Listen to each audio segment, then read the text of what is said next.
Parts होते हैं, हाँ, इंट्रोडक्शन, मेन, बॉडी। ठीक है, इंट्रोडक्शन क्या होता है? इंट्रोडक्शन में हम थीम स्टेटमेंट देते हैं, जहाँ पर मैं स्पेशली कंफ्यूज हूँ।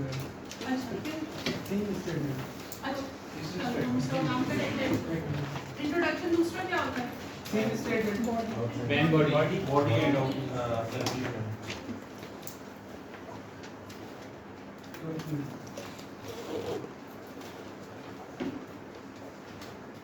हाँ जी, इंट्रोडक्शन में हमारे पास क्या आता है? एक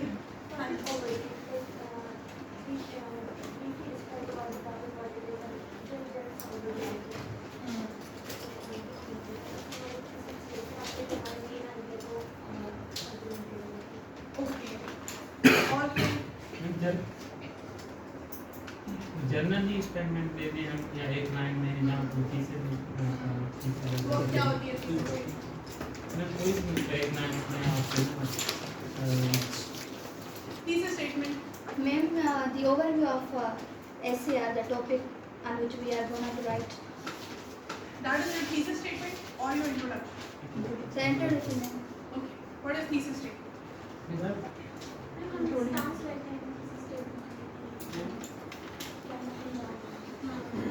अच्छा, crux of the whole essay. crux of the whole essay होता है। It's like an abstract. ठीक है, और कुछ पीछे तुम लोग कुछ नहीं बोलते हो? It gives the reflection. It gives reflection about whole essay.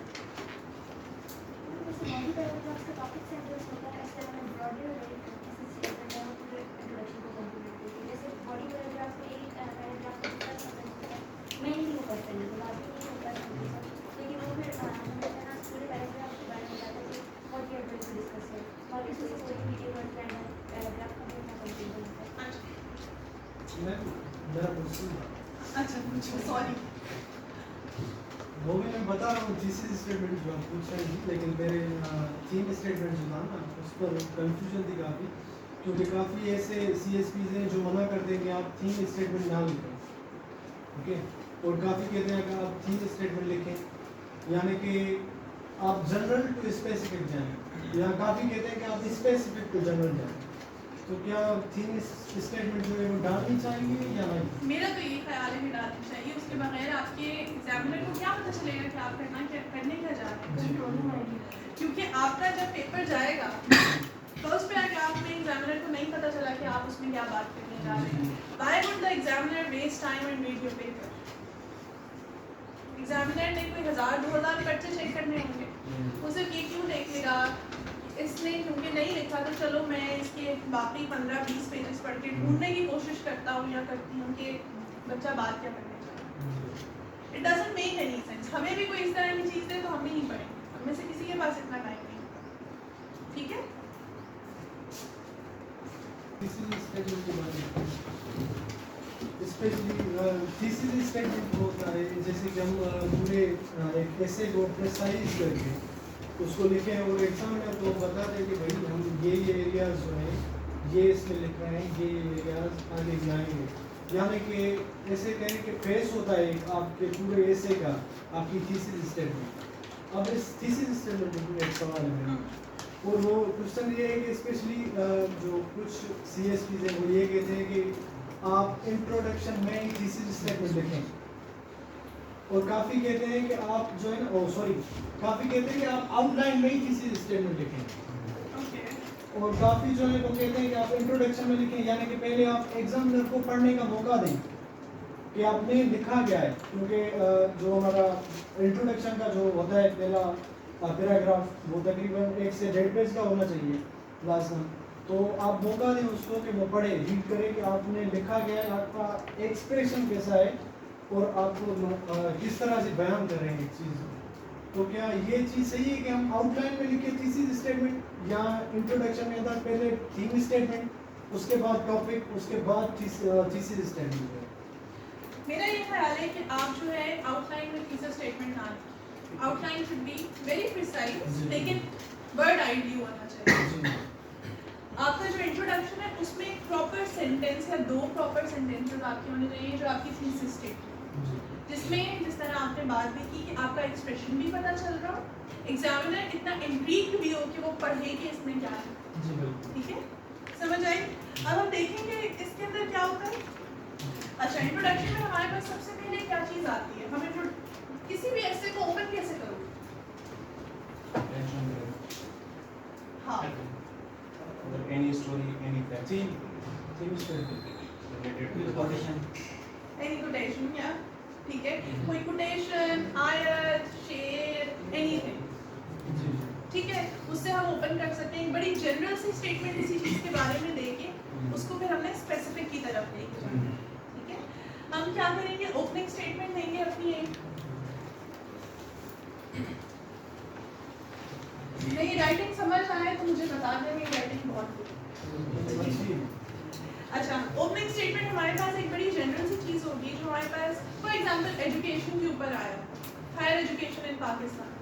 अब हायर एजुकेशन पे आया हुआ है, आप ओपन हायर एजुकेशन से नहीं करें, आप एजुकेशन से ओपन करें। उसके अंदर डाल दो हवाला कि पहली आयत जो नाज़िल हुई थी वो इकरा, ठीक है, ओपन हो गया ना आपका। या उसके अंदर आप एजुकेशन के ऊपर कोई बड़ी अच्छी कोट निकाल के डाल दें, ठीक है, तो आपकी स्टेटमेंट ओपन हो गई। उसके बाद आपने क्या किया, आपने इसके अंदर अपनी thesis statement the.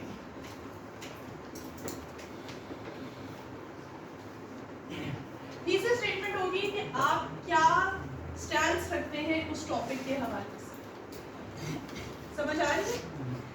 Higher education in Pakistan ills and prospects, आपका ये टॉपिक, ठीक है।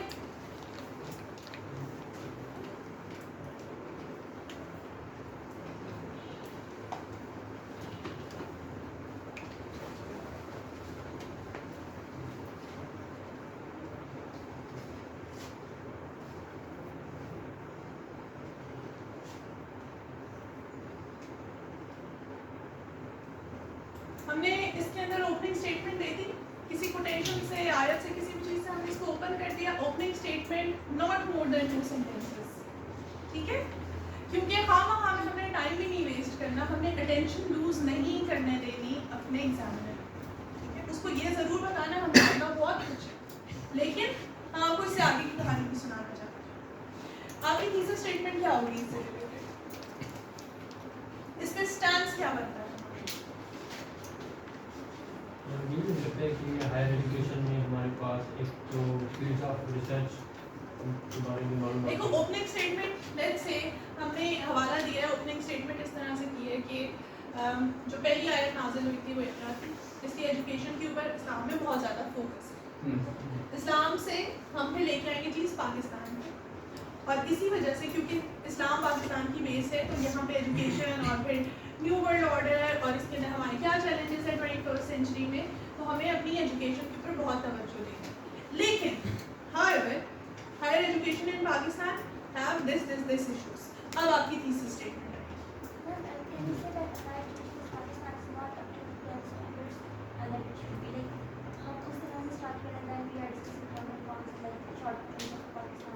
देखो बेटा, इस तरह से हम स्टार्ट कर सकते हैं, लेकिन ये मेट्रिक का हिस्सा नहीं, ठीक है, थोड़ा सा डिफरेंस होता है इसमें।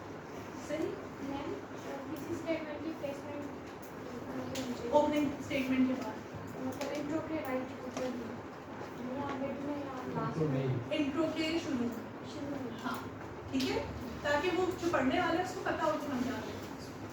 इसके अंदर हमारी थीसिस स्टेटमेंट क्या है? तो वैसे इसको बयान करेंगे कि हमारी पॉलिसीज कौन कौन सी है एजुकेशन की जानिब से, कहाँ कहाँ पर हम लैग कर रहे हैं, वो कौन कौन सी वजह है। 1-2 जुमलों में हम ये सारा कुछ लिख सकते हैं, ऐसे नहीं लिख। अभी हम सिर्फ थीसिस स्टेटमेंट की बात करिकुलम मैनेजमेंट की बात कर सकते हैं, इंफ्रास्ट्रक्चर वगैरह, वो तो हम आउटलाइन में करेंगे ना। इसमें वो इसमें बात नहीं करेंगे, आप कभी भी ना स्पेसिफिक नहीं होते उसमें। एक अगर हमने चीज़ पकड़ ली ना तो उसे प्रूव करना बड़ा मुश्किल हो जाता है। आप जनरली इसमें रहते हैं, आप इसमें हम ये भी कह सकते हैं कि इसकी ना बहुत वेरियस वजह हैं हमारे पास, और प्रोस्पेक्ट की भी हमारे पास ना, हम इसे ना हमारे पास वेरियस वेज हैं कि हम इसे क्योंकि हमारे पास इल्स इतनी ज़्यादा है, इसलिए हमारे पास प्रोस्पेक्ट्स इतने ज़्यादा, यस उनको इम्प्रूव करने, ठीक है। थीसिस स्टेटमेंट हम इस तरह से निकाल सकते हैं क्योंकि हमारे पास जो हमारा पूरा एजुकेशन सिस्टम है वो कॉलोनाइज्ड है, क्योंकि वो ब्रिटिशर्स के टाइम से हमने अडॉप्ट किया हुआ है। इस वजह से हमारी हायर एजुकेशन वो रीजनल नीड्स को और 21st सेंचुरी की नीड्स को पूरा नहीं कर पाए, जिसकी वजह से हमारे पास डिफरेंट इल्स हैं, और उन इल्स के होने की वजह से हम अगर उन शॉर्टकमिंग्स को एड्रेस करें तो हमारे पास प्रॉस्पेक्ट्स बहुत हैं, ठीक है, डिफरेंट प्रॉस्पेक्ट्स। अब उसके बाद फिर क्या होगा, उसके बाद आएगी आपका ब्लूप्रिंट। थीसिस स्टेटमेंट के बाद आपका जो ब्लूप्रिंट आएगा ना, ब्लूप्रिंट इज लाइक जो आपकी आउटलाइन है ना, उसको भी बिल्कुल समराइज करके आपने उसमें लिखा। इंट्रोडक्शन नहीं समझ आई? प्रीव्यू होता है हमारे पास जितनी भी चीज़ें हमने डिस्कस करनी है ना इसके अंदर, हमने वो सारी अपने ब्लूप्रिंट में डाल दी। करिकुलम का मसला है, टीचर्स का मसला है, पीएचडी स्कॉलर्स प्रोड्यूस नहीं हो रहे, पीएचडी स्कॉलर्स प्रोड्यूस होते हैं, उनके जो रिसर्च पेपर्स होते हैं वो प्लेजराइज्ड होते हैं, ठीक है। हमारी जो यूनिवर्सिटीज़ है वो 500 में कोई 4 यूनिवर्सिटीज़ बेस्ट पूरी दुनिया की, उसमें 4-5 यूनिवर्सिटीज़ वो भी बिल्कुल लोअर उसमें आ रही होती हैं, ठीक है। जबकि अगर यहीं पे हम बात करें इंडिया की या बांग्लादेश की तो ऐसा नहीं हुआ। हमारे साथ हुए थे, बांग्लादेश हमसे आज़ाद हुआ था, उधर हमसे बेहतर हालात है, ठीक है। तो इस तरह की जितनी भी चीज़ें होंगी ना वो आप ब्लूप्रिंट में डाल देंगे, वो आपका प्रीव्यू होगा। जब आपने ये सारा अपने एग्जामिनर को ये 3 चीज़ें बता दी ना और वो इतनी अच्छी तरह बयान कर दी, तो होगा ये कि एग्जामिनर बोलेगा अगला पैराग्राफ पढ़ो। अगर चीज़ें ठीक से बयान नहीं हो तो एग्जामिनर ने कहना है कि अगला पेपर लेकर। समझ आ रही है? इसलिए आपका इंट्रोडक्शन बहुत ज़्यादा ज़रूरी है, ठीक है। कोई क्वेश्चन है इसमें? थीसिस स्टेटमेंट अप्रोक्सीमेटली कितनी लाइंस में होनी चाहिए? थीसिस स्टेटमेंट अप्रोक्सीमेटली कितनी लाइंस में होनी चाहिए? थीसिस स्टेटमेंट बेटा 2 सेंटेंसेस कर लो, ठीक है, इससे ज़्यादा नहीं, क्योंकि आपने इंट्रोडक्शन में प्रीव्यू पूरा देना है। आप जनरल स्टेटमेंट दे चुके हैं, ओपनिंग स्टेटमेंट, थीसिस स्टेटमेंट में आपने अपना सिर्फ स्टांस बताना है, आपने मेंटेन करनी है वो क्यूरियोसिटी एग्जामिनर के लिए कि वो आगे आपका पेपर पढ़े। फिर आपने प्रीव्यू में बताना है कि हमारे पास ये सारे इश्यूज हैं जो आपने अपने अगले कोई 22-23 पैराग्राफ्स में डिस्कस करनी है। समझ आ रही है? हम लोग एक इंट्रोडक्शन लिखें। या मैम मैं भी यही कहने वाली थी, क्या कहने वाली? ये कि मैम मतलब थोड़ा ऐसे कोई उठाए और उस पे ना मतलब हम प्रैक्टिकल करके दिखाएं, ताकि हमें पता चले कि मतलब ये तो अभी बातों में समझ रहे हैं ना हम, तो अब करके भी देखें कैसे होता है। ओके, हम कोई रेफरेंस वगैरह दे सकते हैं? रेफरेंस दे रेफरेंसेस का कहीं ना कोई मसला है, ठीक है। तो मैं जब हम एग्जाम दे रहे हो तो इंट्रोडक्शन में हमें पहले रफ बना के तैयार करना चाहिए या डायरेक्ट ही तैयार करना चाहिए? प्रैक्टिस इतनी हो चुकी है पहले कि हमें रफ ना करना, ठीक है, क्योंकि टाइम नहीं होता। स्टेटमेंट बाद में हो सकती है, ब्लूप्रिंट बाद में नहीं, पहले करो, क्योंकि प्रीव्यू देना है ना, उसके बाद थीसिस स्टेटमेंट की बेस पे प्रीव्यू दोगे या बाद में, ठीक है। उसको बेस बना के आगे बताओ कि हमारे पास ये इश्यूज आ रहे हैं, ठीक है, या ये हमारे पास फायदे हैं इस चीज़ के, या ये मेरा इसके ऊपर स्टैंड है, ठीक है। कोई और क्वेश्चन? ये थोड़ा रिपीट कर देना, थीसिस स्टेटमेंट और ब्लूप्रिंट। देखो थीसिस स्टेटमेंट हमारी जो होती है ना वो हमारा स्टैंड होता है किसी भी चीज़ का, ठीक है। फॉर एग्जांपल थीसिस हमारे पास एक टॉपिक है इल्स ऑफ सोशल मीडिया, ठीक है। इसमें थीसिस स्टेटमेंट क्या बन सकता Social media has penetrated in our reach and has rendered them useless promotion. है? We all use social media, we are not useless people. मतलब एक जब वो आर्गुमेंट फार्मूले को दे रहे होंगे, आर्गुमेंटेटिव बेसिकली उसको तो ऐसा कर सकते हैं, किसी स्टेटमेंट एग्जाम्पल के तौर पर। हाँ, और क्या हो सकती है? पीछे से कोई आवाज़ नहीं आनी, अरे वॉइस तो कभी चुप नहीं होती है। कितने हैं? ऐसे भी आया लिखवाती हूँ मैं तुम लोगों से। वॉइस भी वॉइस There are many, ये हो सकती है कि there are many social media such as filter bubbles, echo chambers, and extremist views Dark that web. can be But this is not a thesis statement, this is your blueprint. ये सारे ma'am specific सारे बता रहे हैं, सबसे जमीन तो पर सारे सारे तो बता सकते हैं system में। मैम आप बताएं ऐसे दिमाग में ये चल रहा है कि कौन सी चीज़ याद है? अच्छा क्योंकि मैं सबके बताती अपने हूँ। नजरिए मिस टिल्स वगैरह अगर हम देख रहे हैं तो इसमें एक तो वर्ड इस्तेमाल करने थे जैसे वेरियस या सेवरल टाइप के हम ना वर्ड वगैरह इस्तेमाल करते हैं ताकि हमारा भी एक ना वो जनरल बना रहे। हम इसमें इस तरह से बना सकते हैं कि सोशल मीडिया है सेवरल टिल्स या इस तरह की ना हम उसमें वो कर सकते हैं ताकि ना हम उसमें आगे फिर काफ़ी चीज़ें ऐड कर सकते हैं। वरना अगर हमने इधर ही डाल के और ये बताना शुरू कर दिया वो हमारे ब्लूप्रिंट का हिस्सा यस है। मैम उसमें हमारे पास thesis statement is of social media में कुछ इस तरह से बन सकती है कि पहले सबसे पहले हमने ओपनिंग स्टेटमेंट दे दी कि वेब 3.2 का टाइम है, इसके अंदर ये डेवलपमेंट्स हो गई हैं। उसके बाद हम बताएंगे कि social media as a product of web 2.0। Social media जब हमारे पास वेब 2.0 का प्रोडक्ट है तो उसके बाद क्या हुआ, वो हमारी सारी दुनिया को उसने गो के बहुत करीब किया, लेकिन उसने हमारे पूरे की पूरी जनरेशन में, नॉट पाकिस्तान, पूरी जनरेशन में कुछ इल्स जो है वो इनकलकेट करी। ठीक है, several ills have been inculcated जिनकी वजह से सारी दुनिया में क्राइम रेट भी बढ़ा है, जिनकी वजह से क्योंकि हमारे पास सोशल मीडिया से रिलेटेड क्राइम्स बहुत ज़्यादा FIA उसी पे ऑपरेट कर रही है। ठीक है, उसकी वजह से हमारा क्राइम रेट भी बढ़ा है। उसकी वजह से क्या हुआ, हम लोग लेजी बहुत हो चुके हैं, हम लोग सारा टाइम फ़ोन के ऊपर स्क्रॉल एंजाइटी। ठीक है, इस तरह की मतलब आपने ये बताने, आपने एग्जैक्टली नहीं बताने के इश्यूज क्या हैं, आपने बताने कि सेवरल इश्यूज इसकी वजह से अराइज हुए जिनकी दुनिया के ऊपर बड़े फिजिकल इफेक्ट्स भी हैं और साइकोलॉजिकल इफेक्ट्स। ठीक है, this is your thesis statement, this is your very general thesis statement. फिर आपका आ जाएगा ब्लूप्रिंट। अब ब्लूप्रिंट में दुनिया की कहानी डाल दो। हम लेजी हो गए, हमारे फिजियोलॉजिकल इश्यूज हो गए हैं, हमारे साइकोलॉजिकल इश्यूज हो गए हैं, क्राइम रेट में इजाफा हो चुका है, पोर्नोग्राफी के इश्यूज हैं उसके अंदर, डार्क वेब के ऊपर क्या कुछ नहीं होता। आई हैव नो आइडिया कि आप लोगों ने इसके बारे में कभी पढ़ा है या नहीं। डार्क वेब के ऊपर दुनिया का सबसे गंद वहाँ पे मौजूद होता है, आपकी ह्यूमन ट्रैफिकिंग बहुत ज़्यादा होती है उस पर। Social media is a big source होता है, फ्रॉड्स बहुत होते हैं। ठीक है, वो साइकोलॉजिकल रोग है, स्कैम्स बहुत ज़्यादा होते हैं, आपका डेटा लीक हो जाता है। ठीक है, ना चाहते हुए भी आपका डेटा बिल्कुल पर्सनल, चाहे अम्मी ने धनिया लाने का कहा था वो भी सारी दुनिया को। ठीक है, और अगर डेटा लीक नहीं होगा तो हम खुद फेसबुक पे लिख के ज़रूर बताएंगे कि मैं धनिया लेने जा रहा हूँ। ठीक है, डोंट डू दैट। आपके ब्लूप्रिंट में ये सारी चीज़ें आज समझ आ रही है। अब हम लिखें एक introduction. Yes, are you ma'am. Clear now? जी बेटा।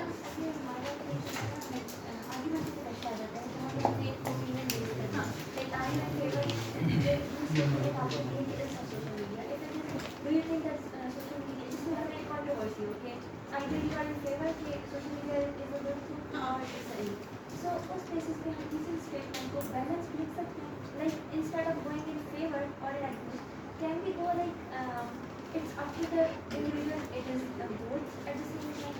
बेटा देखो, थीसिस स्टेटमेंट अगर आर्गुमेंटेटिव ऐसे की होगी ना तो वो फॉर और अगेंस्ट नहीं हो, या वो फॉर होगी या वो अगेंस्ट होगी, वरना आर्गुमेंटेटिव ऐसे वो बन ही नहीं सकती। आर्गुमेंटेटिव ऐसे में you have to argument, We have to choose one. हाँ you have to choose one side. ठीक है, बैलेंस करके रखना है, एक्सट्रीमिस्ट व्यू किसी भी साइड का नहीं देना, ना एक्सट्रीम लेफ्ट पे जाना है ना एक्सट्रीम राइट पे जाना है। Keeping in view you are appearing in Pakistan civil service exam. ठीक है, आप अगर अपना मॉरल कंपास यूके वाला रख देंगे तो यहाँ पे जो बैठे हुए बाबे पेपर चेक करेंगे वो नहीं समझेंगे ये बात। सही, इस चीज़ को मद्देनजर रखते हुए, लेकिन आपने फॉर और अगेंस्ट कोई ना कोई स्टैंड जरूर लेना। कोई क्वेश्चन और है या हम लोग इंट्रोडक्शन लिखते हैं? मैम इंट्रोडक्शन तो कोई सवाल ही पूछ लो। इंट्रोडक्शन बेटा इंट्रोडक्शन आपका 1 से 1.5 पेज का